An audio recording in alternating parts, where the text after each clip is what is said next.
Hey, welcome, Stephen K. Bannon, Executive Chairman of Breitbart News. I'm also the honored to be the writer and producer of the film you're about to see tonight, Clinton Cash. Now, to set the stage for this film, it's really the third in a series of investigative reports on New York Times best-selling books done by my wingman, dear friend, colleague for many, many years, Peter Schweizer. Peter was a guy at the Hoover Institute many years ago that really focused on national security, the Cold War, but about 10 years ago really came, we had a talk that says, hey, I think there's a bigger problem today than foreign affairs and foreign policy, and that is this permanent political class that has kind of crept up in the United States, both Republican and Democrat, that's really not accountable or answerable to anybody. And we set up the Government Accountability Institute, a not-for-profit vehicle for you to do deep dive research. You came up with a series of books. The first book's being Throw Them All Out, the second book being Extortion, the third book in this series being Clinton Cash. The movie tonight is Clinton Cash, but I think it's very important to go back and see the genesis of this, that we're not singling out the Clintons per se in pursuing this. It's really an evolution of kind of how this whole graft and corruption has developed over time. No, that's exactly right, Steve. You know, I lived in Washington, D.C. in the 1980s. I went to undergraduate college there, and I remember Washington as a town of, you know, above middle-class bureaucrats, but it was basically a sleepy town. I came back 20 years later, having moved to Florida, and it changed. I mean, this was a town suddenly where you had lots of wealth. In fact, you and I did a special with Fox News called Boomtown, where you remember we interviewed a guy who worked at Ferrari of Washington, D.C., the Ferrari dealership there, and he actually told us that sales were great, but the problem was that Ferrari North America was unhappy with them because when people bought Ferraris in Beverly Hills or in South Beach, they financed their purchases. But in Washington, D.C., what did they do? They paid cash. They paid cash. One of the things for the audience we should talk about is that the reason we even did Boomtown is that Washington had kind of become like Paris. Yes. You had great boutiques, you had all this wealth, and this was in really the depths of the 2008, it was the first couple of years of the Obama administration, where you would go to, and by the way, we're not trying to blame the Obama administration, this is really a rollover from Bush also, the size of the federal government, you got into a $4 trillion budget, it was like there were cranes everywhere building new buildings, and you said, this permanent political class that controls this town and controls the wealth of a $4 trillion federal budget and quite frankly a balance sheet today that has $19 trillion of direct obligations but $200 trillion of off-balance sheet obligations, that there is a class of people that run this today that are unaccountable to the American people. Yeah, you used to go to Washington, D.C. because you wanted to serve the country 100 years ago or so. Not saying that everything was perfect, but it was a lot cleaner. Now you can go to Washington, D.C. and do good and do well at the same time. And that's part of the problem. 7 of the 10 wealthiest counties in America are counties that border Washington, D.C., and they find all kinds of ways to monetize it. So we talked about, for example, and Throw Them All Out, about insider trading on the stock market and other means of self-enrichment that the political class is exempt from. This is important. It's insider trading. It's trading on material, non-public information that they can actually make a fortune on that's not available to you, the public. In fact, the public would actually be sentenced to long jail sentences for what happens on Capitol Hill every day. That's exactly right. So, for example, if I know as a bureaucrat that you know, the Medicare system is going to reimburse at a higher rate for a drug that a pharmaceutical company is offering, I could trade on that information if I'm a congressman and make a lot of money, because that's going to make the company a lot of money, Medicare, doing that. If you did that as a private citizen, you would risk going to jail, but as a government bureaucrat or as a congressman, it would be okay to do. So in taking this analysis and really your infrastructure of investigations, we went from Throw Them All Out, which are about congressmen enriching themselves. We then went to Extortion, which was really the political class of how they raise money and extort money from businesses and citizens for their own wealth. You then came and said, hey, look, I think the Clintons with this foundation and this Clinton Global Initiative have really set up a paradigm that's quite unique and different than anything else we've seen before. I want to spend a couple of years and really with a team of investigative forensic accountants, SEC lawyers, internet systems engineers, other people, that you really said, I want to do a very deep dive on this and just look at the time, really, when she was essentially Secretary of State, right, and look at this Clinton Foundation Global Initiative and see exactly what went on. No, that's exactly right. So if you're looking at crony capitalism, you're looking at self-enrichment by politicians, as we did to throw them all out and we did an extortion, you have to then come to the point of saying, who's the pinnacle of this? Who does this better than anyone else? That would be Bill and Hillary Clinton. So well before that she announced she was going to be a candidate, we started researching it because they have accumulated an amazing fortune. And they've done it. They didn't start a company and take it public. They didn't create a company that created a whole bunch of jobs. They created an industry, as it were, of the Clinton Foundation and Bill getting paid to give speeches that amounts to hundreds of millions of dollars. And we wanted to do a deep dive. And here's the point that I try to make to people. Whatever you think of Bill and Hillary Clinton, here's the marker that has to be laid down. Steve, if we allow this to go on the way the Clintons have done it, there is simply no reason why 5 years from now we could not have a Secretary of Defense who says, I'm going to have my spouse hit the lecture circuit and give money to foreign governments, and I, as the Secretary of Defense, am going to set up a private charity and get the Saudis and all these foreign governments to finance it. Why can't I do it? The Clintons did it, and they got away with it. As we know in Washington, D.C., if you give a means of self-enrichment and it's legal, it's going to be imitated over and over and over again. So this is far larger than just the Clintons. So the film you're about to see is Clinton Cash, and I want to just set the stage for this. Peter tried to answer some very basic questions in the book. The book's a couple hundred pages long. It almost has 100 pages of footnotes. There's a New York Times bestseller. When the book came out in the spring of 2015, it caused an uproar. The New York Times did major investigative pieces off it. The Washington Post did major investigative pieces off it. The book was really lionized as a type of analysis that the Clintons were going to have to start to ask questions on. It caused a firestorm. We decided to take that book, which, and to be brutally frank, was a little dry. And the reason it was dry is that Peter came to me and says, look, I don't want to get any of the facts wrong here. Almost wrote it as almost a legal briefing. We took the film and said, let's open this film up, right? Let's open the film up and show really who the people they participate with on a global basis. There's something I think that in the audience that we want people to focus on tonight.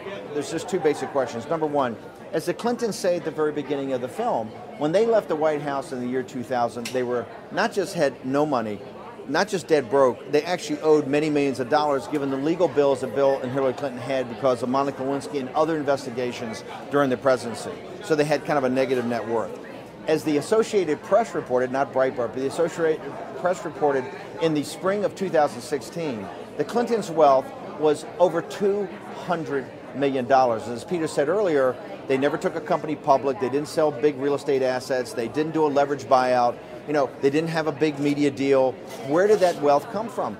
The Associated Press also reported that $140 million of that wealth came approximately at the time that she was Secretary of State. So the film tries to answer the question, how did that come about? In addition, as Peter was writing the book and I was seeing the roughs and the galleys and all that as we went through it, I went to Peter one time and I said, what's really shocking to me as a guy that's just kind of looking over your shoulder is that everything in the book is they're really monetizing ideologically what they say they believe. And I said, if you look at this, whether it's arms trading, whether it's nuclear proliferation, whether it is human trafficking, whether it's global warming, climate change, the rainforest, in every what I call vertical, where good, decent people who I may not agree with ideologically, but who have dedicated their lives to work for these either NGOs or not-for-profits or these advocacy groups have literally spent their entire career and never made a penny.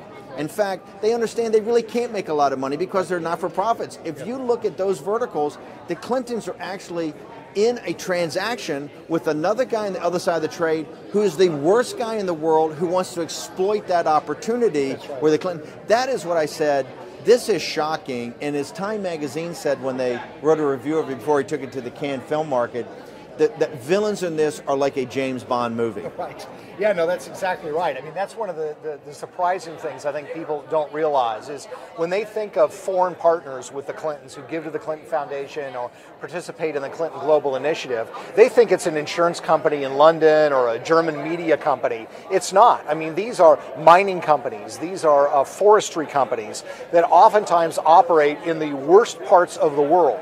where there are massive human rights violations, there's mass lawlessness, there's extreme corruption. So you've got, for example, a Nigerian businessman named Gilbert Chagori, who has been charged and convicted in Europe of money laundering and aiding, abetting a criminal enterprise by European courts, absolutely, has pledged $1 billion with a B to the Clinton Foundation. Now, the Clintons say he doesn't want anything in return. Gilbert Chagori does not want anything in return for this promise. The question is, do you believe them? And when you look at the Russian entities and the entities that operate around the world, do we really believe they don't want anything in return? The answer is no, because the actions that the Clintons have taken to the benefit for these benefactors is overwhelming. They help them get oil drilling rights. They help them get the rights to knock down rainforests in Colombia. They are a donor-driven foundation that masquerades or carries a mask of charity and philanthropy around it, and it's created enormous commercial opportunities for the Clintons' funders. As I've said many times about making this film, we really didn't make this film for what we call the traditional conservative base. I think many conservatives have their own views of the Clintons. They weighed and measured the Clintons over many, many decades. They want to relitigate the 90s sometime or other Clinton activities, whether it's Benghazi email servers. This is not about this. This is really, we made this film for independents, for moderates, for Democrats and progressives, to actually see the Clintons, we think, for the first time through your lenses, through the lenses of people that believe in these causes and have dedicated their lives to these causes. It's quite interesting is that about the email scandal is that a big thing in the 1970s and 80s was transparency and accountability by progressive organizations like Ralph Nader, public interest research groups. One of the big tools they came up with was FOIA requests, Freedom of Information requests. As you can tell with the whole Clinton email scandal, forget the classified that's been released.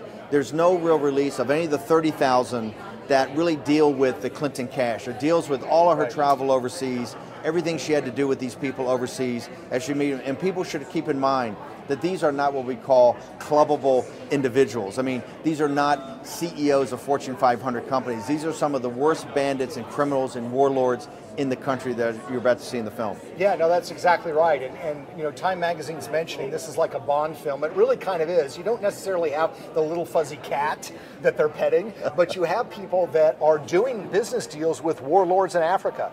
You're going to meet people that invest in sovereignty changes. I'd never heard what this meant before. Investing in sovereignty changes, saying I'm going to give, say, $50 million to a warlord in Africa so they can seize power in a country, and in exchange they're going to give me the oil or the diamond rights to the territory they control. These are the kinds of people who are partners, friends, and allies with the Clintons, and the Clintons are doing favors on their behalf. You know, so it really is like a Bond film. Two things that Peter had brought to me during the research was one was the sovereignty changes financing, and the other was crisis financing. I said, what are these? I said, one is when there could be a potential change of government in a third world country, and they have all types of people that are involved with them in that, in the global initiative. The other is where you have a situation like Haiti, where you have these horrible natural disasters, really in third world countries, where all of a sudden all types of money and all types of relief go in, and there's a whole network of people that kind of camp out, that kind of take a vigorish off the top and make sure that money either goes to their own cronies or the money gets skimmed off the top. That's right. They call it crisis capitalism. There's a crisis, and look, we recognize that businesses need to make money, but what you're going to find with the Clintons in Haiti, for example, is there's this massive earthquake that almost instantly kills 250,000 people, 100,000 more that are homeless, huge infrastructure problems. What do the Clintons do? They're in charge of reconstruction. The earthquake affects the southern part of the country. What do? The biggest project is in the northern part of the country that's unaffected. Why do they decide to invest rebuilding dollars in the northern part of the country, not in the southern part? Because that's what their donors want. They want this factory built so they can import duty-free goods to the United States. So you're taking, in effect, a crisis situation and monetizing it for the benefit of your donors. Just for the release of this film, this weekend we're putting up on Amazon and in bookstores everywhere. We've actually done a graphic novel. We decided that we had so much enjoyment in making the film and the reaction the film has had. We've decided to go back and take the film. We've actually made a graphic novel. I think it makes the information in the book much more accessible. The book is also coming out of paperback next week. And so you're going to have the ability to buy the book in paperback, to go to your bookstore, or to go to Amazon and buy a graphic novel. And we took a lot of time and attention to make sure the artwork was fantastic and the story really flowed, are you going to get to see this film, which we're dedicated now to getting up online and getting up on digital platforms. The reason we're doing it, we've screened this a number of times, and certain times it's had, like at the Republican convention, we had about a 25% audience of progressives and Democrats, and people came to us afterwards and said, we've got to get this film out there.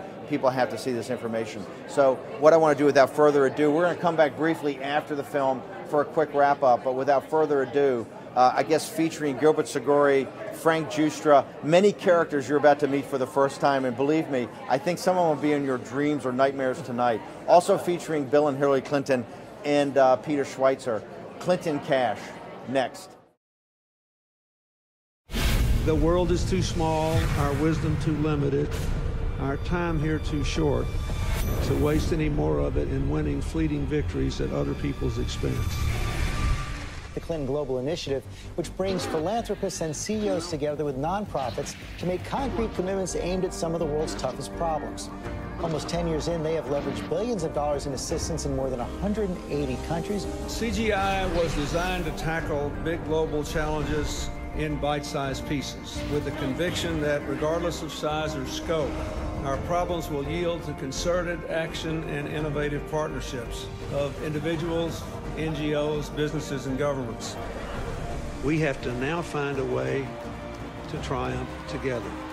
All the problems that we face, from climate change to financial contagion to nuclear proliferation, are too complex and cross-cutting for any one government, or indeed for governments, to solve alone. Because we believe that ending hunger is not only possible, but it is both a moral and strategic imperative. Hillary Clinton is trying to shift the spotlight to global warming, the presidential contender unveiling her plans to combat climate change. Together with innovative partners from the public and private sectors, we're working to make homes, universities, and cities more energy efficient.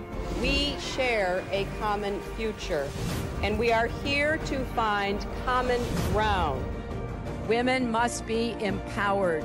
It's classic Bill Clinton, by using his birthday to help the causes he champions, from combating climate change to obesity and even HIV/AIDS. Help bring new dignity and respect to women and girls all over the world.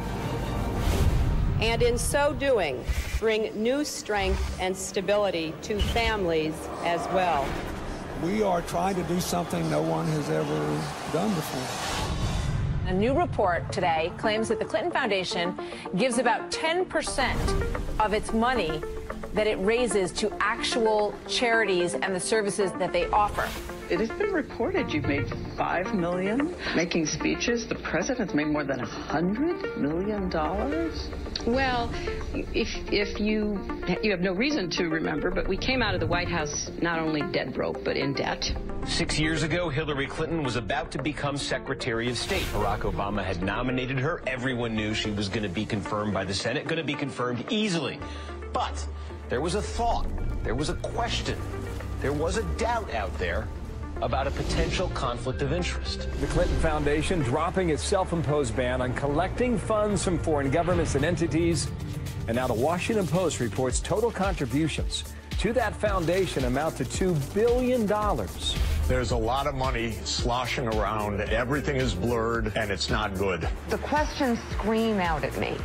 What in the world happened with the foundation and these ulterior motives and this money and the email server? I'm sorry. Those scream out at me. The amount of schmoozing involved and crossing lines and one person putting money in a foundation and then Clinton getting unbelievable amounts for his speeches, contracts going one way or another, it's not good. I look forward to working with all of you, particularly the appropriators. We have a lot of work to do, and it is such important work that lies ahead.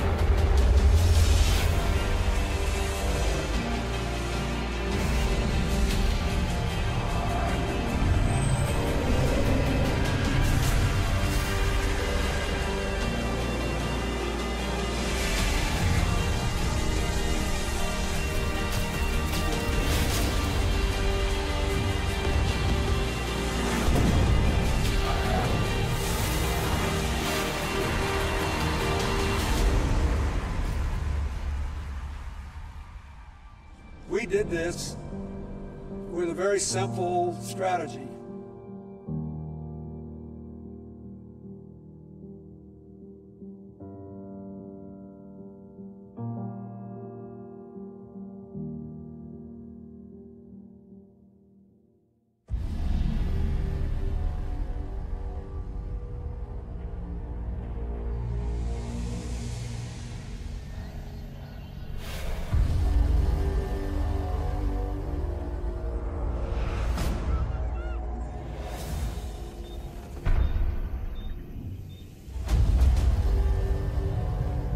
Africa is a continent that has been a chamber of horrors for decades.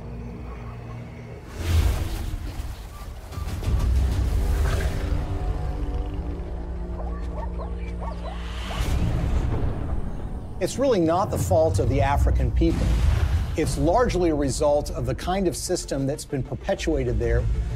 You have these oligarchs which dominate these countries that oftentimes have natural resources that can be very lucrative. And these oligarchs strike deals with foreign corporations or foreign governments who in effect prop them up and put them in power. And in exchange, these oligarchs give these entities access to deposits. And the Clintons, you would expect to be opposed to this sort of thing, and that's at least what their language does. Our countries have deepened our cooperation on many issues, including good governance and transparency, energy, regional security, and advancing peace and development in the Niger Delta. The problem is their words are different from their actions. Rwanda has clearly taken an impressive trajectory of development, and the people here still think Kagame is the man to take them to another level. President Paul Kagame has walked all around the crowd, thanking the people for electing him unopposed as chairman of the RPF or president of the RPF for another 7-year term. But his critics say that far from entrenching democracy in Rwanda, he's actually eroding it by silencing his opposition.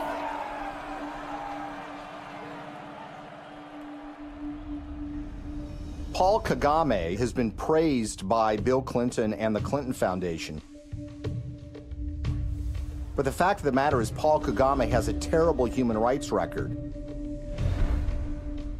He's accused of aiding military operations in the neighboring Democratic Republic of Congo, and that actually forced the recruitment of child soldiers. The UN has identified him as being involved in activities that entailed massive human rights violations. The newer opposition parties that have been formed in the last year or two have one by one been silenced or otherwise excluded from the race. And individuals, and not only politicians, but even journalists, for example, and other Rwandans who may have views different from those of the government, have found themselves at the receiving end of what has become quite a violent campaign of intimidation. Well, Paul Kagame is a friend of Bill Clinton's. I want to say a special word of appreciation for the leadership of President Kagame. I'm greatly humbled to receive this Clinton Global Citizen Award. He's actually given awards by Bill Clinton for his conduct as the leader of that country, and they regale him as a great military leader. This is the sort of legitimization that we don't want of these kinds of dictators and leaders. That's the kind of legitimization that the Clintons have engaged in. And they've done it in a way that creates commercial opportunities for donors and friends and allies who want to do business in Africa.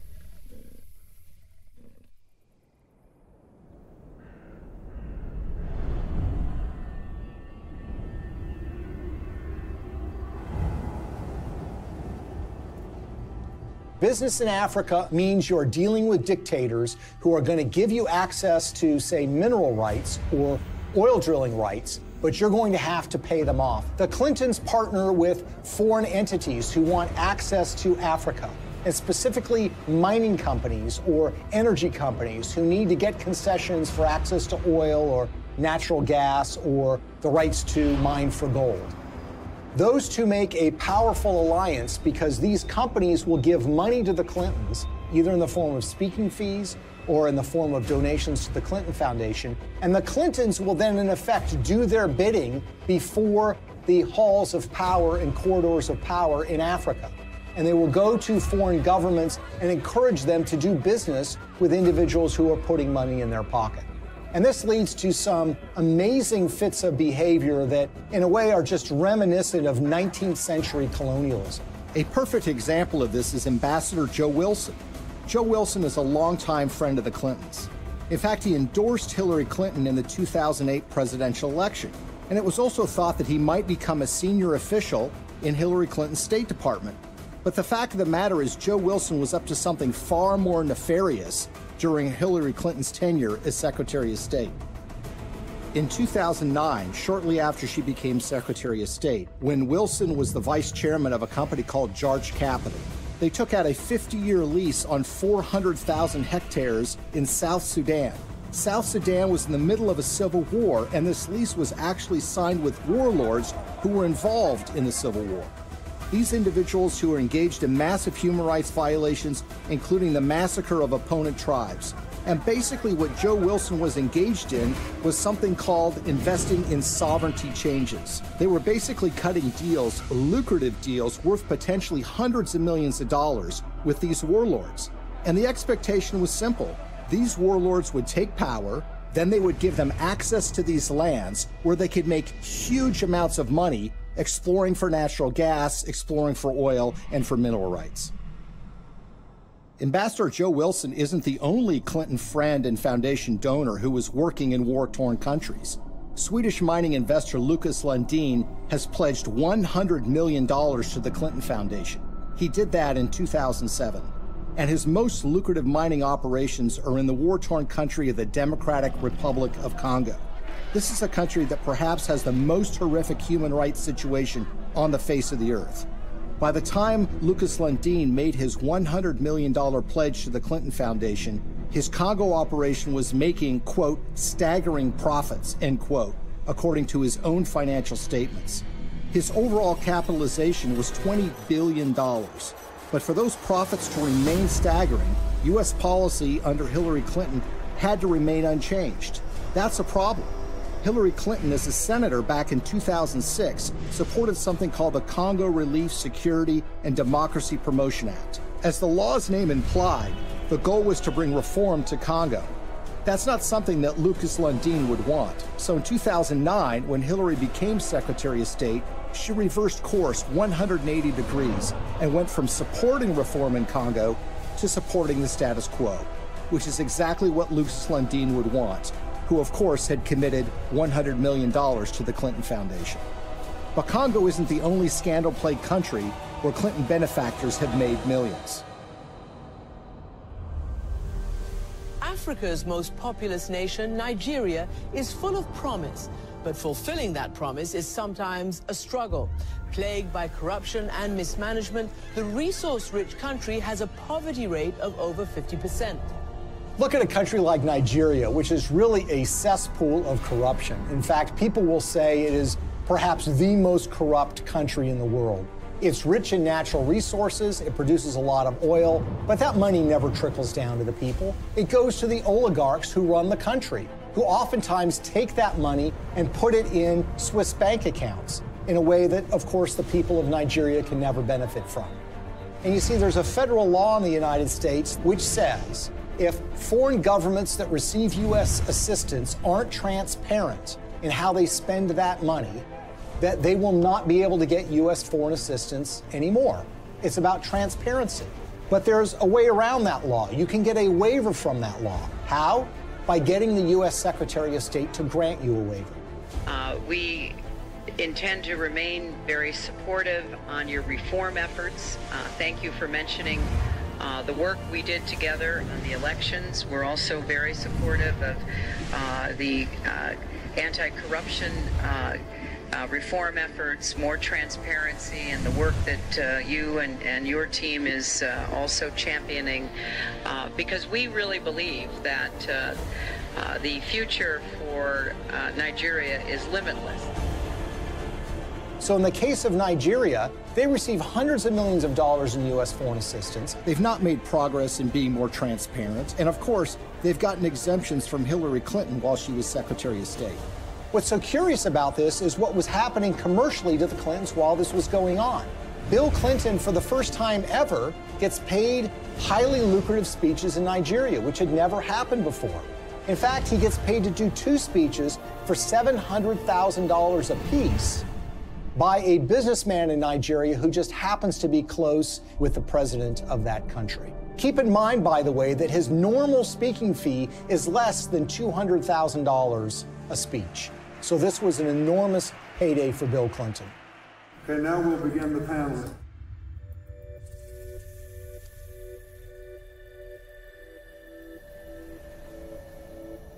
One of the pinnacles of power in that country is a gentleman named Gilbert Chagoury. Gilbert Chagoury, who has committed $1 billion to the Clinton Global Initiative, is connected to another individual in the Clinton orbit. That would be Marc Rich, the billionaire who was on the FBI's 10 Most Wanted list that was suddenly and surprisingly pardoned by Bill Clinton in 2001. Marc Rich, you might recall, is somebody who was trading oil with the Ayatollah Khomeini of Iran at the same time that the Ayatollah was holding 50 Americans hostage. He also had a long history of busting UN sanctions by trading oil with the apartheid regime in South Africa and a whole host of other nefarious governments. Well, Gilbert Chagoury, the high Clinton donor, was business partners with Marc Rich. Together, they sopped up oil assets in Nigeria and sold them on the oil market for the benefit of a corrupt individual who was leading Nigeria at the time, named General Abacha. Abacha smuggled, by some estimates, $4 to $8 billion out of the country and put them in European bank accounts. Gilbert Chagoury was indicted and convicted in Europe for helping him to do that. He was charged for aiding and abetting a criminal enterprise and on money laundering charges. And the suffering that ends up being done here is by the people of Nigeria, who see their leadership getting a pass from the United States. The elites in those countries are getting rich, the Clintons are getting rich, and the money somehow never trickles down to the people of Nigeria. Sadly, this theme of resources not trickling down to those most in need is a common one when it comes to the Clintons.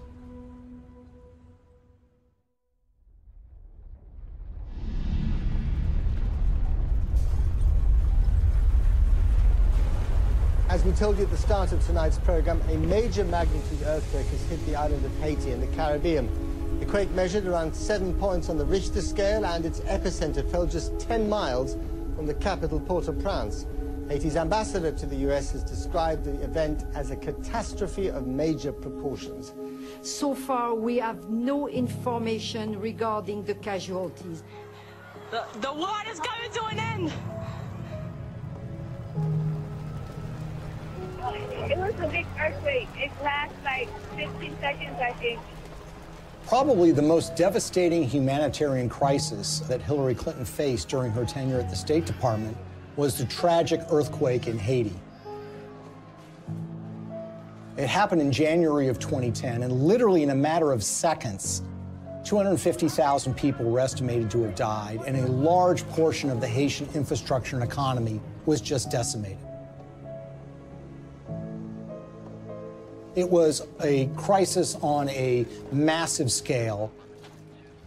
The United States is offering our full assistance to Haiti and to others in the region. We will be providing both civilian and military disaster relief and humanitarian assistance, and our prayers are with the people who have suffered, their families, and their loved ones. In the days and weeks that followed the earthquake in January of 2010, Hillary Clinton made visits to Haiti. And here's the latest on Haiti. U.S. Secretary of State Hillary Clinton arrived in Port-au-Prince just about an hour ago.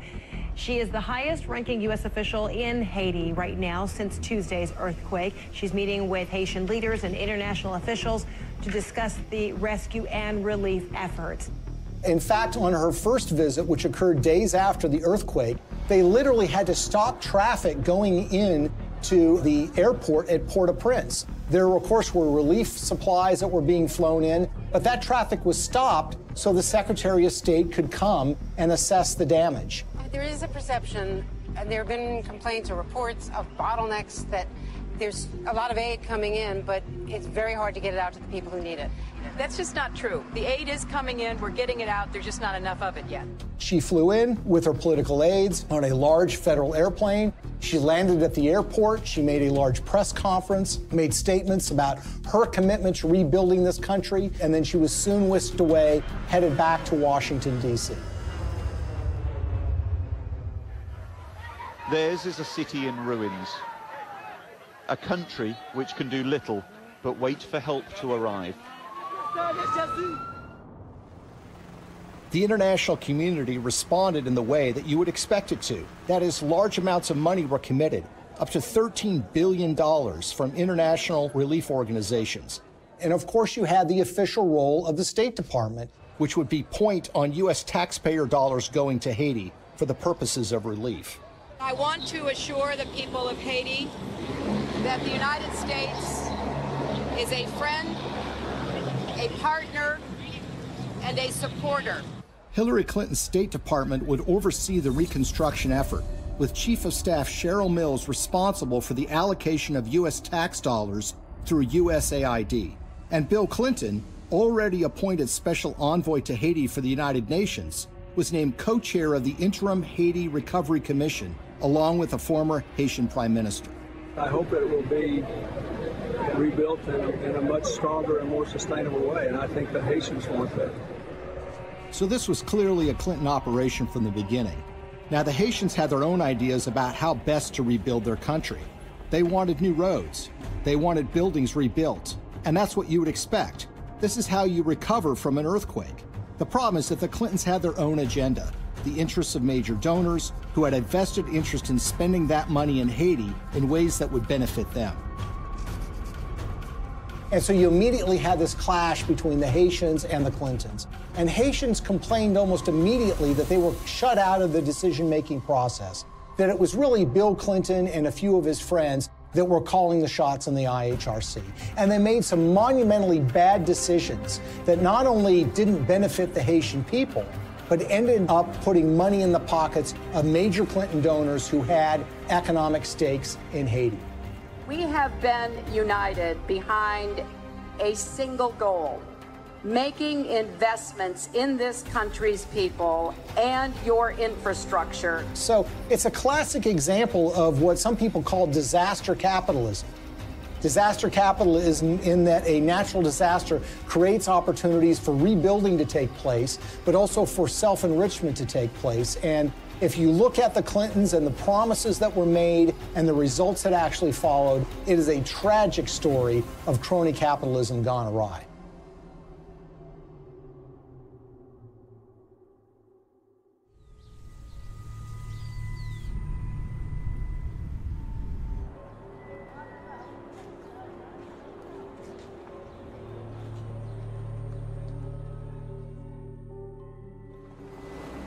The single largest relief project that the United States committed taxpayer dollars to, $124 million to be exact, was a project called Caracol, a textile factory that was built in the northern part of the country that was supposed to create some 60,000 jobs and was supposed to create tremendous economic growth. There's a problem here already. You see, the earthquake affected the southern part of Haiti. The northern part of the country was entirely unaffected. But who were the beneficiaries of this? Companies like Gap, Target, and Walmart, to name a few. The Caracol factory was built, but it didn't create 60,000 jobs. It created barely 5,000 jobs. But the major American companies who got textiles tariff-free, made at low wages, benefited enormously. And the end effect on the Haitians was very, very minimal.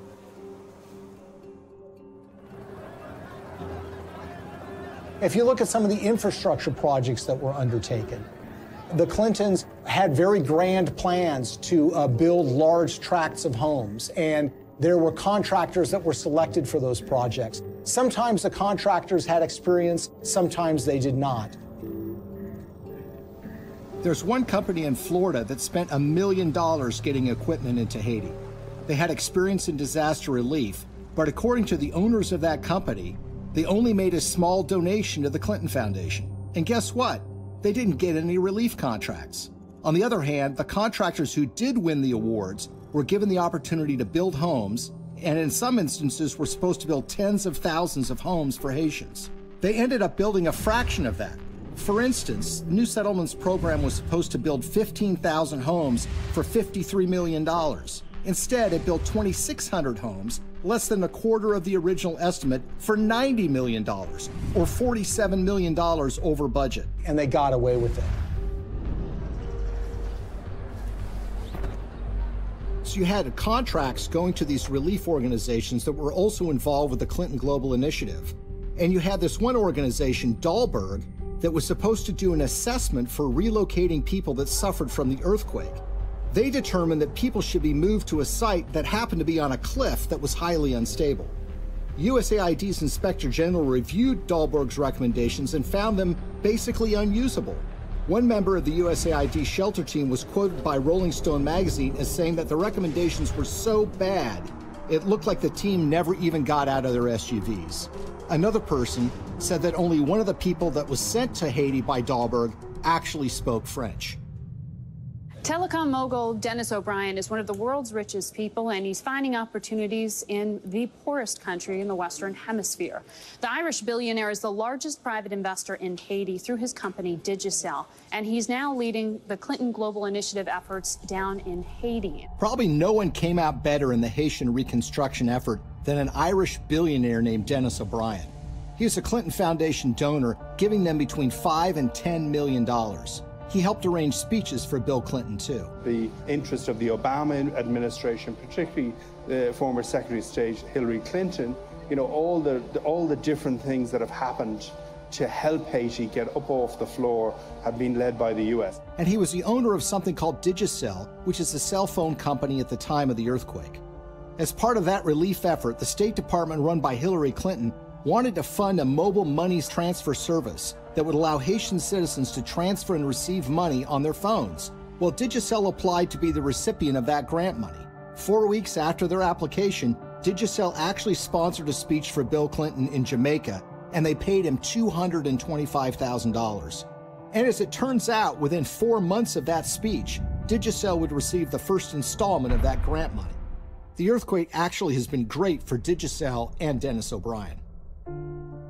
More than 4 years since a magnitude 7.0 earthquake devastated Haiti, and outrage there is growing over the largely failed reconstruction effort, despite the hundreds of millions of dollars in aid that has been collected and spent by the IHRC, the Interim Haiti Recovery Commission.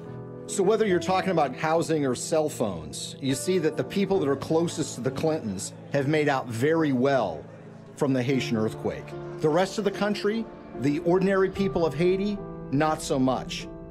Haitian activists staged a protest outside Hillary Clinton's Manhattan office. The demonstrators claim billions of dollars were stolen through the Haiti Reconstruction Commission headed by Bill Clinton. They also say Haiti was used as a cover for foreign governments to funnel kickbacks of possibly hundreds of millions of dollars through the Clinton Foundation. They say it was done in exchange for favors that Hillary was doing for them as Secretary of State. The tragedy is we had an opportunity to rebuild in a way that would give the people of that country hope. Sadly, that opportunity was squandered, and what took place, rather than rebuilding Haiti, was the self-enrichment by friends of the Clintons. For all of Bill Clinton's talk about building Haiti back better, the fact remains that the most visible evidence of Clinton's role in the recovery isn't the improvement of daily life for everyday Haitians, but the construction of new luxury hotels just miles from the folks who have been living in tarps USAID handed out immediately after the earthquake. We are telling the world of the crimes that Bill and Hillary Clinton are responsible for in Haiti. But while the world eventually lost interest in Haiti's recovery, the influence and connections afforded to donors from the Clinton Foundation appear to have been lessons learned by others. So how much do connections to the Clintons matter when you're talking about Haiti? Consider the case of gold mining. The government of Haiti had not granted a gold mining concession in 50 years. They decided to do so during the reconstruction of their country, which was being overseen by Bill and Hillary Clinton. What company did they select to get this gold mining permit? A company called VCS Mining. VCS Mining had very little experience in gold mining, but what did they have? They had connections. Shortly after they got that concession, someone joined their board of directors. It just happened to be Tony Rodham, brother of Hillary Rodham Clinton. It was a true disaster that followed the earthquake, which was the natural disaster. This was the man-made Clinton-caused disaster in relief that led to the wasting of enormous sums of money, the enrichment of elites that were friends with the Clintons, and the Haitians were left in a situation where their life was really not much better than it was the day after the earthquake happened.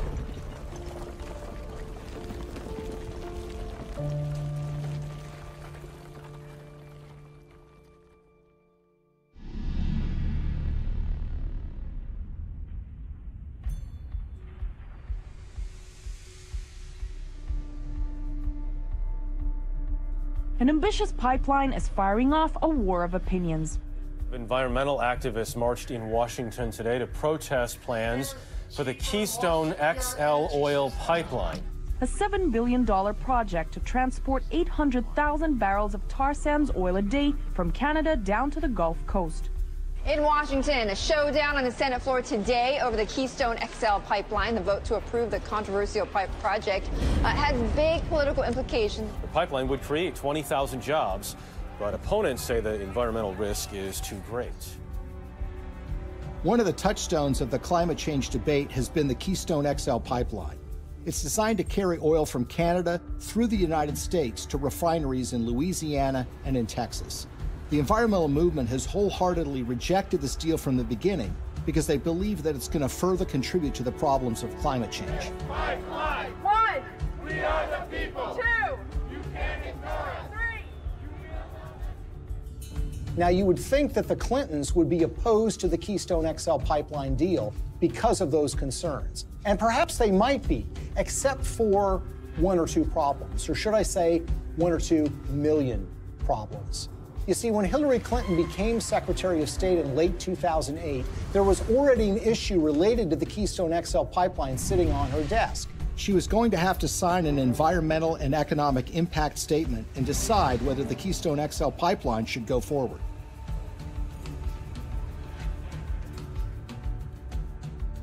At that precise time, Bill Clinton gets a lucrative offer of nearly $2 million to give 10 speeches in Canada for the first time ever from a company called TD Bank Investment Group. He gave the last speech in May of 2011. 3 months later, Hillary's State Department releases an environmental impact statement that was seen as largely supportive of the Keystone XL pipeline in a way that was massively controversial. Hillary Clinton, in effect, was betraying the environmental movement by greenlighting this deal, when she had in her hands the power to kill this deal in its crib. It was shocking. Organizations like Greenpeace and Friends of the Earth were stunned. They wanted investigations, but everybody was mystified. Nobody could understand why Hillary Clinton would sign off on this deal, particularly when she had been in favor of dealing with climate change, and her boss, Barack Obama, by all indications, seemed to be opposed to this deal as well. It's also a time for a new approach to climate change. We know we've got to deal with global warming. We're seeing the effects of it. We need to invest in clean energy technology today so that we can create new high-paying jobs to protect our environment, to grow our economy, and to finally break our addiction to foreign oil.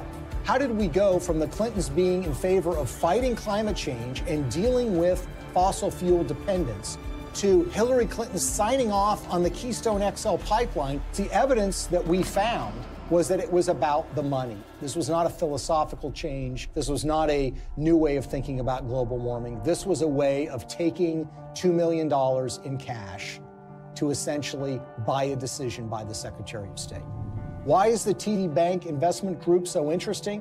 Because they just happen to be one of the largest shareholders in the Keystone XL pipeline itself.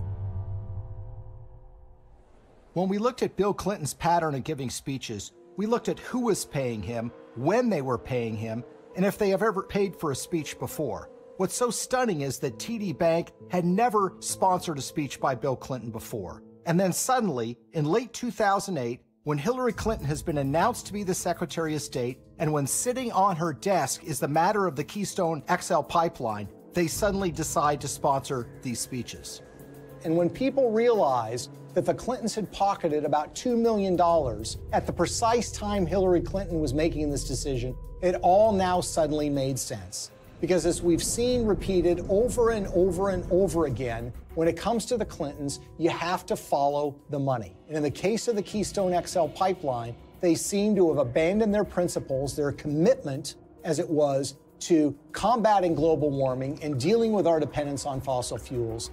They jettisoned that when $2 million showed up and suddenly came out in favor of the Keystone XL pipeline. When you see this sort of pattern of behavior, you can't come to any other conclusion that it's a system of pay to play. And again, other entities appear to have picked up on this business model too. Well, Bill Clinton has been paid enormous sums of money over the years to give speeches. On average, he gets a little less than $200,000 per speech. But something happened in late 2008. His speaking fees skyrocketed after he'd been out of office for years. The reason was his wife had become Secretary of State. In fact, 11 of the 13 speeches for which Bill Clinton has been paid $500,000 or more occurred precisely when Hillary was the most powerful diplomat in the world.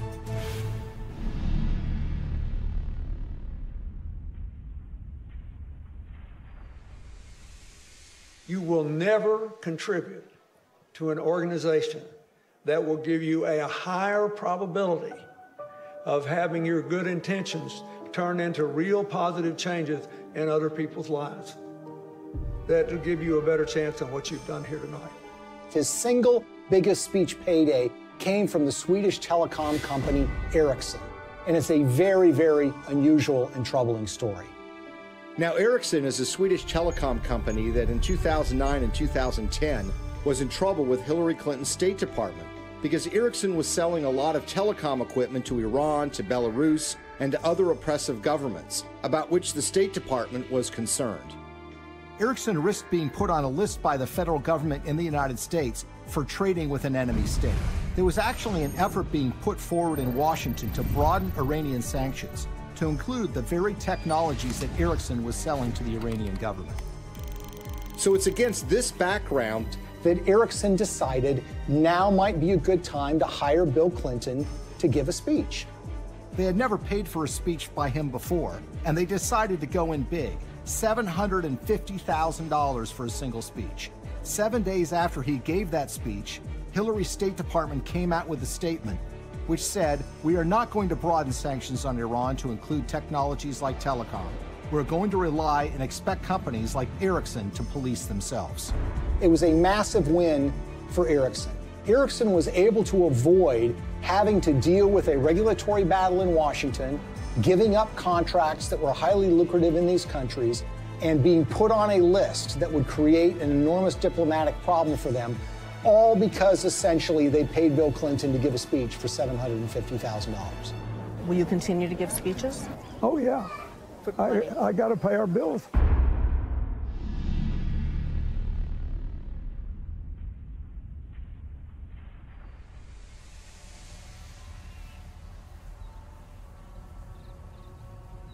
So the question is, why do we see the Clintons reversing decades of policy positions that they've held so closely on issues like human rights and environment? And a big clue comes from the folks that are giving the Clinton Foundation literally tens of millions of dollars. And one, if not the biggest donor to the foundation, is a Canadian named Frank Giustra. Giustra is in the mining business, hardly something you'd call environmentally friendly. And he has interests all over the world. And he used his relationship with the Clintons to benefit those interests, regardless of the environmental concerns. A great example of this is what happened in Colombia. What's so interesting about the relationship that the Clintons have with Frank Giustra is they tend to show up in these foreign countries together at the same time. Frank Giustra's made billions of dollars over the years in the so-called penny stock market in Canada, which is highly open to manipulation. He's been very successful in this area. Now, the Vancouver Stock Exchange is not like the New York Stock Exchange in the United States. This is the stock market or an exchange that is dominated by penny stocks, made up of a lot of natural resources stocks. It's sort of the wild, wild west of investing. It's called Dodge City sometimes. And the reason is because there's a lot of speculators There's a lot of misinformation that's put around, and there are a lot of mining companies that don't really have any assets, but will proclaim to have gotten the rights to some lucrative gold mine, let's say, and then they send that news out to the public in the hope that it will lead to a flood of people buying the penny stock so the shareholders can sell their assets.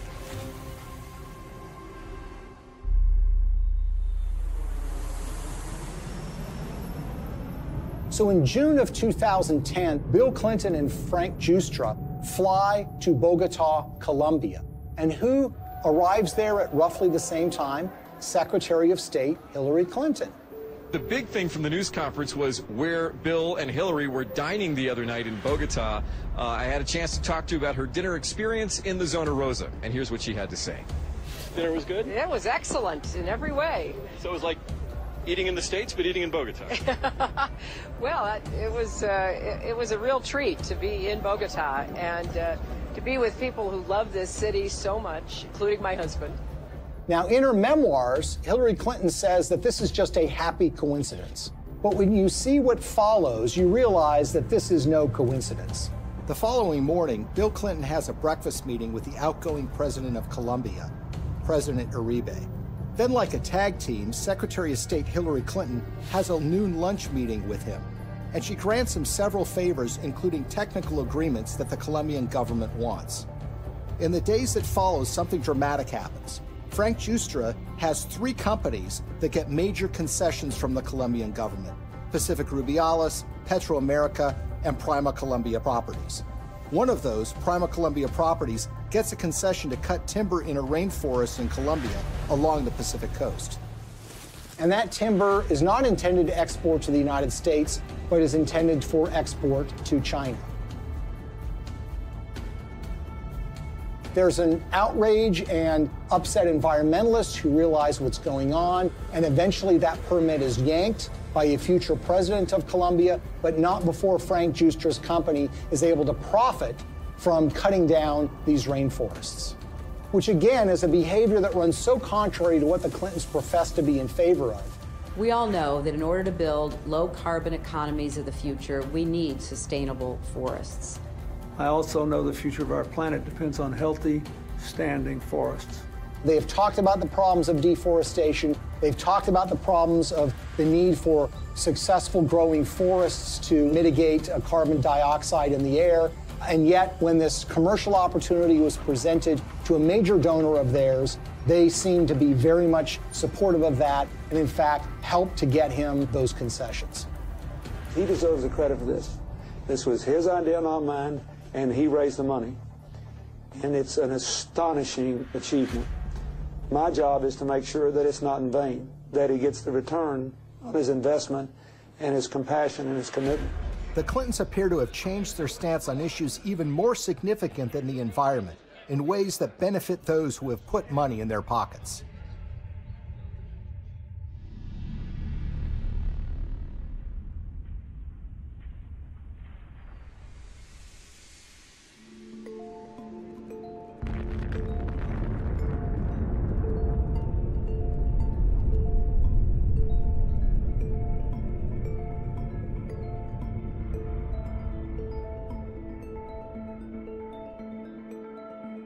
I represent a president and a country committed to a vision of a world without nuclear weapons and to taking the concrete steps necessary that will help us get there.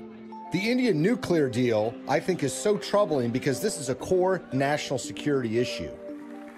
One of the signature achievements in foreign policy for Bill Clinton was pushing the Test Ban Treaty and the Non-Proliferation Treaty. Today in New York, the United Nations General Assembly voted overwhelmingly to adopt the Comprehensive Nuclear Test Ban Treaty and open it for signature later this month. The NPT has been sort of the holy grail when it comes to nuclear disarmament, something that the Clintons have been supportive of, not just for years, but for decades. That was all thrown asunder in 1998 when the Indian government tested nuclear weapons underground. India's action threatens the stability of Asia and challenges the firm international consensus to stop all nuclear testing. These were tests that truly shocked the world. Even the CIA was not aware that these tests were about to take place. Clinton's reaction was volcanic. He felt betrayed by the Indian government, and as a result, he imposed sanctions on India, essentially saying, you're not going to get access to U.S. nuclear technology until you sign the NPT, the Non-Proliferation Treaty. In 2005, the Indian government wanted to get these sanctions lifted. Not only do they have an interest in expanding their civilian nuclear base, they live in a neighborhood where some pretty tough customers and rivals have nuclear weapons themselves. First of all, you've got Pakistan, which is right next door, which is widely believed to have nuclear weapons. And then you have China, a longtime rival of India, which has a nuclear arsenal. The Clintons said that they were in favor of giving the Indian government some access, but the problem is it didn't go nearly as far as the Indian government wanted. So in 2005, they started making donations to the Clinton Foundation. This morning, yet another shady donation to the Clinton Foundation has surfaced, this time tied to a donor from India, apparently a friend of Bill Clinton. We're talking about tens of millions of dollars from Indian interests flowing into the Clinton Foundation. And we're talking about at least hundreds of thousands, if not millions of dollars in speeches that Bill Clinton was paid by interested parties in the Indian nuclear deal. Amar Singh, according to Clinton disclosures, has given between $1 and $5 million to the Clinton Foundation in the push to get them to support Indian access to nuclear technology. He's a member of parliament who has gotten in fistfights on the floor of the parliament, who's been charged with bribing members of parliament to get certain pieces of legislation passed. You see, the problem is when you ask Amar Singh, he says it wasn't my money. I don't have that kind of money. I couldn't have given him that amount of money. And in fact, when you look at Indian public records, you see that Amar Singh doesn't have a net worth anything close to being able to give that amount of money. So where did the money come from? Well, sometimes the most obvious answer is the correct one. Sant Chhatwal is an Indian businessman who has been close to the Clintons for years. He pledged to raise $5 million for her 2008 presidential campaign. And Bill Clinton was at his son's wedding. They actually named him as a trustee of the Clinton Foundation. When Hillary Clinton was first running for the Senate in 2000, Sant Chhatwal was in trouble with a federal agency called the Federal Deposit Insurance Corporation. He basically owed them millions of dollars from unpaid loans. Well, in 2000, Chhatwal throws a fundraiser for Hillary Clinton, and he brings in $500,000. A few months later, with Bill Clinton still president of the United States, Sant Chhatwal's case with the FDIC was abruptly settled for a mere $125,000. So basically, the federal government got pennies on the dollar. He would actually go on to plead guilty for funneling $180,000 in illegal campaign contributions to Hillary Clinton, among others. And no one seems to have made the connection. Well, maybe one reason no one made the connection is because the Clinton Foundation mysteriously erased any mention of Sant Chhatwal from the website once he had admitted to his illegal activity. So here we are years later, and we've got this donation in a guy's name who swears he didn't actually make the donation. And you've got this longtime Clinton benefactor who actually gets the highest civilian award in India because of his role in changing Hillary Clinton's mind on this nuke deal. Sant Singh Chhatwal says he's worked with everybody and even laid the foundation of the Indo-US nuclear deal. So the Indian government says that they've given you this award for your role in pushing the Indo-US nuclear deal forward. How exactly would you describe the role you played in this? Well, I can tell you Indian nuclear power deal. If you look at it, I'm the first one. I laid the foundation. On the eve of the vote in 2008 to approve Indian access to U.S. civilian nuclear technology, Amar Singh, who barely knows Hillary Clinton, had a 2-hour meeting with her where they discussed the Indian nuclear deal. Amar Singh says that the dinner meeting resulted in her telling him that she was supportive of the deal and that she was making efforts to make sure that the deal did get through. And lo and behold, by 2008, Hillary Clinton was fully in support and in favor of this policy in a way that was a complete reversal of the position that she had taken before. In other words, the flow of money had led the Clintons to change their positions on the Non-Proliferation Treaty, and specifically, India getting access to U.S. nuclear technology. This was a decision that was wholly out of step, wholly inconsistent with a progressive liberal agenda. Hillary Clinton made a decision of reversing her previous position after the flow of funds to the Clinton Foundation, and her husband gave some speeches in India. But this wouldn't be the last time Hillary reversed herself regarding nuclear weapons technology. Shockingly, Bill and Hillary would end up receiving money from folks that were looking to make something happen a lot closer to home.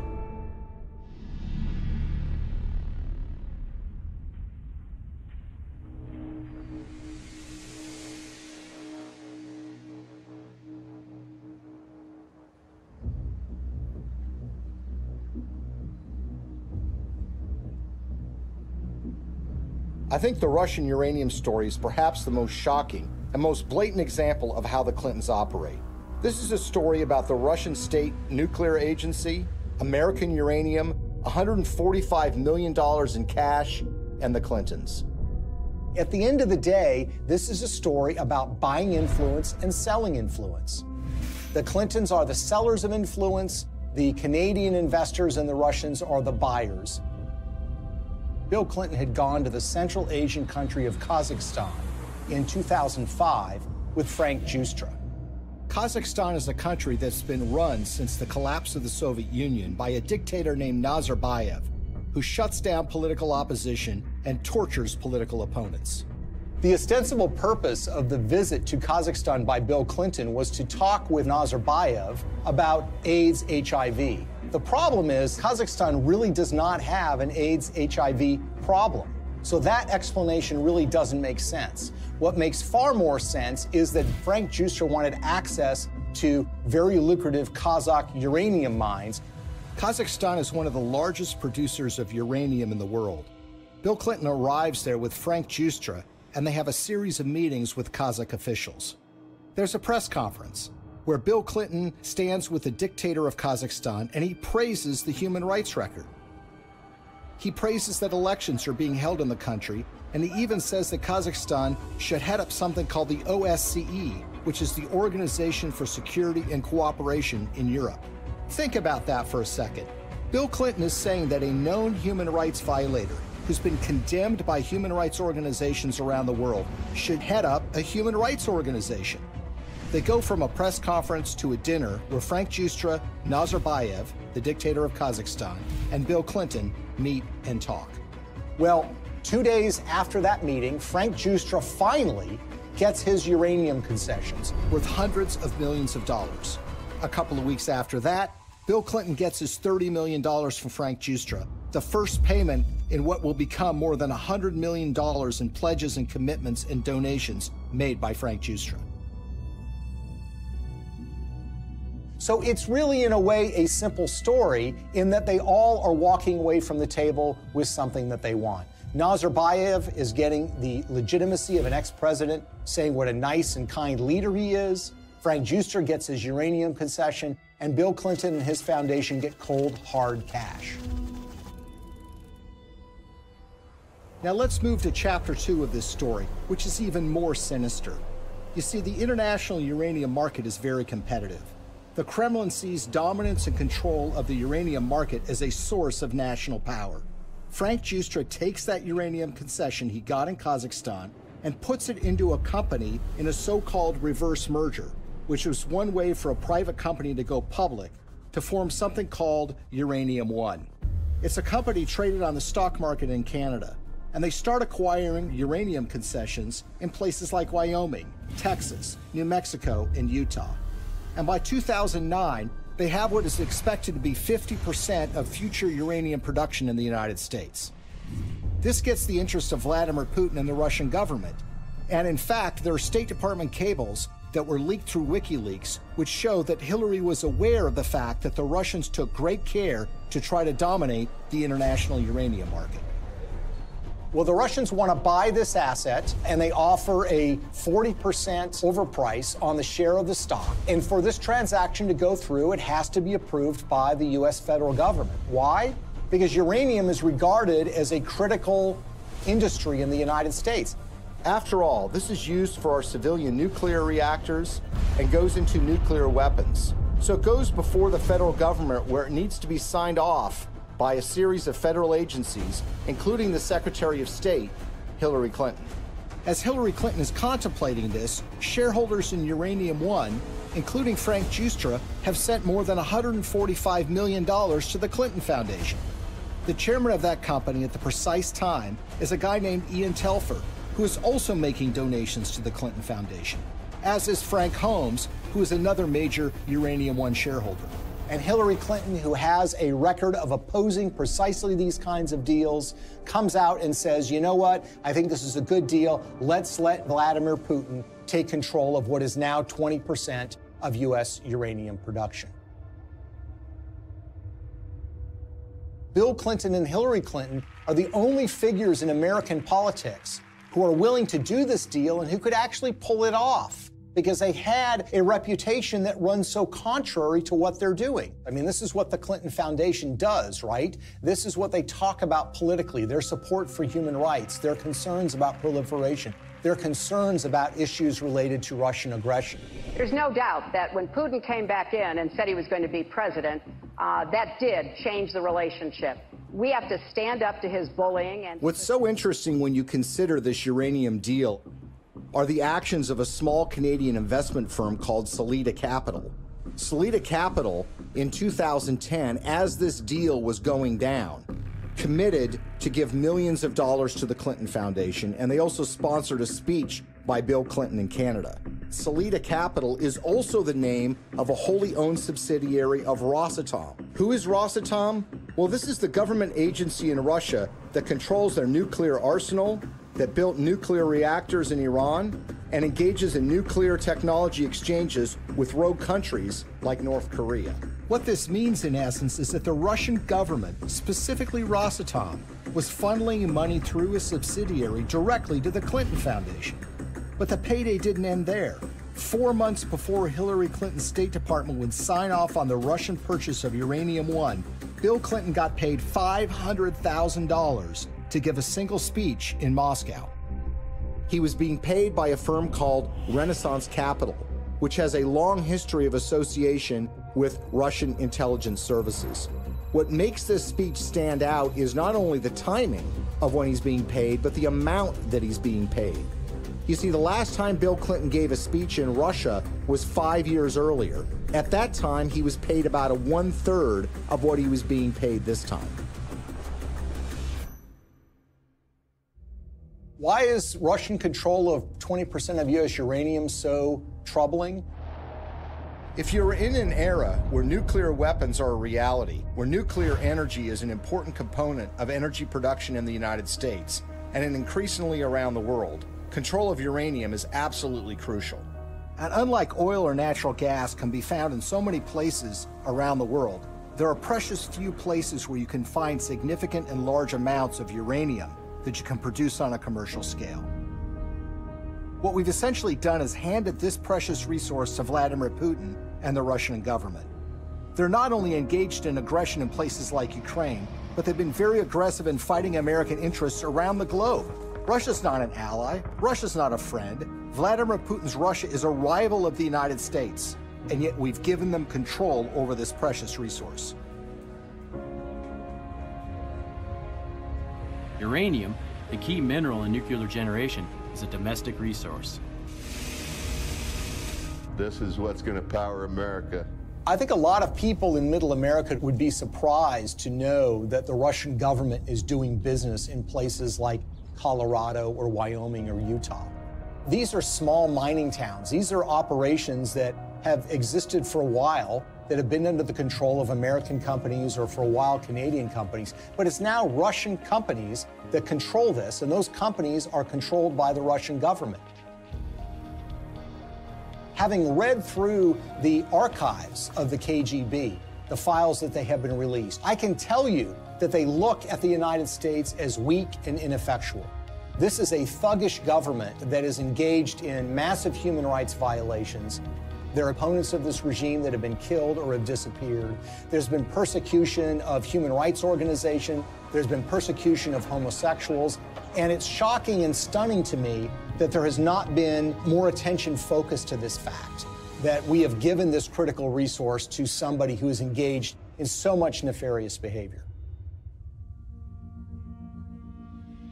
Greetings from Washington. I want to thank all of you for your work to root out corruption that weakens economic development, feeds black markets and organized crime, and undermines the promise of democracy. As we work together to eradicate corruption in our own countries, we should also maintain the highest standards of transparency and accountability in our development efforts around the world. Corruption in emerging markets and fragile democracies undermines the confidence of citizens and investors alike, while responsible governance helps to foster sustainable economic development and political stability. I believe in the oldest adage in American politics, which is follow the money. Enormous amounts of money have flowed to the Clintons from foreign governments, foreign financiers, and businesses. Some of that money lands in their pocket. Some of it lands in their foundation. It's a pattern we've seen repeated over and over and over again all around the world. It's not a coincidence. Money exchanges hands and favors are done. Now Clinton friends and supporters will say there's no smoking gun. But look at American political history. People are convicted all the time for a pattern of behavior where, for example, they're engaged in insider trading on the stock market. So, for example, you have a foreign corporation or a foreign government that wants something from the State Department while Hillary Clinton is Secretary of State. They will make a large payment to the Clinton Foundation. That will be followed by favorable action on their behalf. If that happens one or two times, you might say, look, it's just a coincidence. But when you see the pattern recreated over and over and over again, you have to recognize that these events are connected. They've created a model for massive self-enrichment that allows you to go into so-called public service, but get extremely rich at the same time. And when friends and allies say that the Clintons aren't really that interested in money, their actions show otherwise. What's so shocking to a lot of people is that making of that money requires them to betray their progressive values, the environment, labor unions, women's rights, human rights. The Clintons are doing business and growing rich with the favor of the very individuals who you would expect to be their political opposites. For a very long time in American history, and probably still to this day, one of the worst things that could be said about you as a politician is that you are on the take from foreign interests. What the Clintons have essentially done is busted down the door and robbed the bank of that concept. So when people think of the Clintons taking foreign money, they think it's maybe an insurance company from Great Britain, or they think it's from a supermarket chain in Canada. The fact of the matter is a lot of that money comes from the darkest, worst corners of the world. Are countries like Nigeria and Russia in the habit of giving money to politicians and not wanting something back? The Clintons are glad to take this money. It's made them fabulously wealthy. But what has it done for us? Before we had to worry about money from Wall Street and big labor. Now we have to worry about it coming from around the world and infecting our politics and damaging our politics, everything from our uranium policy to our human rights policy. Nothing seems to be safe anymore. How is this not corruption? How is this not a crime? With the Clintons, nothing is sacred. Everything is for sale. But we are the ones who are paying the price. Maybe, just maybe, the American people are tired of being sold out.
Well, welcome back. I hope you enjoyed watching that as much as Peter and I had making it. It is the fourth film we've done together. Yeah. We've done big war films. We've done films about political ideology, and now we've done one about global crony capitalism. You know, seeing it once again as you and I sat here and watched it at the same time it played on the site, it's a very sobering film, because I think it shows you how detached, and this is beyond political ideology. I think it shows you how our government, and the concept of how people think what government's for, has so changed radically from what the founders of this country, anticipated. No, I think you're right, Steve. And we think of news or political news in terms of things like tax cuts or what's going to happen with Social Security or, the terrible situation with police officers. But what we do in this film is take you to the darkest corners of the world, because that's where a lot of the money is flowing to the Clintons. And so, as you saw in this film, you have to deal with ugly issues like warlords, you have to deal with the problems of tribal violence, you have to deal with the issues of people being oppressed around the world. And so it is a very sobering thing. And oftentimes I think we want to kind of bifurcate and say, well, that's going on in the rest of the world, America's different and we can have our own debate. But in this case with the Clintons, they are so much tied up with what is going around the world. It's important, I think, to bring that barrier down. So, yeah, it is a sobering film. It's not necessarily a fun film, although I must say I always chuckle, when Bill Clinton in the film says, we got to pay the bills, as if that explains, why they're doing what they're doing with certain people. But it's important for people to see this because it allows them to see the sorts of people that the Clintons are choosing to associate with. I want to address two issues for for the audience as we wrap up tonight. You think about this later or share it with friends. Is that are the Clintons, the first thing, are the Clintons that cynical? I mean, one of the things the film shows is that whether it's human trafficking, whether it's arms control, whether it's nuclear proliferation, are they that cynical to really take these areas where ideologically they are more aligned to people on the left, people at the Democratic Convention, and to really try to monetize that? Are they that cynical? It's hard to look into their minds. I don't think it's cynicism. I think that the Clintons have done, which other people in politics do as well to varying degrees, is they have created in their mind a sense of their own goodness. That they are on the right side of history, they have the right ideas, they're smarter, they have the nation's interests at heart, and then that allows them, in a sense, to make these massive compromises or these cynical plays and defend it intellectually to themselves. So I don't think it's cynicism. I think they, in a sense, are convinced of their own moral goodness on a profound level. So it allows them to do these dirty deals or to get involved with these people who are doing horrible things and not think another about it. That sense of self-deception, I think, is extremely troubling. It's unfortunately common with political leaders, but it's hard to find it in such a large gulf between the fact and reality with the Clintons that you don't see it very often. Okay, two more things I want to go through briefly as we wrap up our coverage of the film Clinton Cash. Smoking gun. I know at the end of the film you address it. When the book came out, there's been a big controversy. A lot of the Clinton defenders, the George Stephanophoulos, the Blumenthals, they say, hey, Schweitzer's a nice guy, but it's a lot of connected dots here, and he doesn't have a tinfoil hat on, so it's not conspiracy theory, but he really doesn't have a smoking gun. We have lots of smoking guns. What they try to do is create this impression that the only way you can prove that something's illegal is with a quid pro quo, meaning that, I say to you, if you give me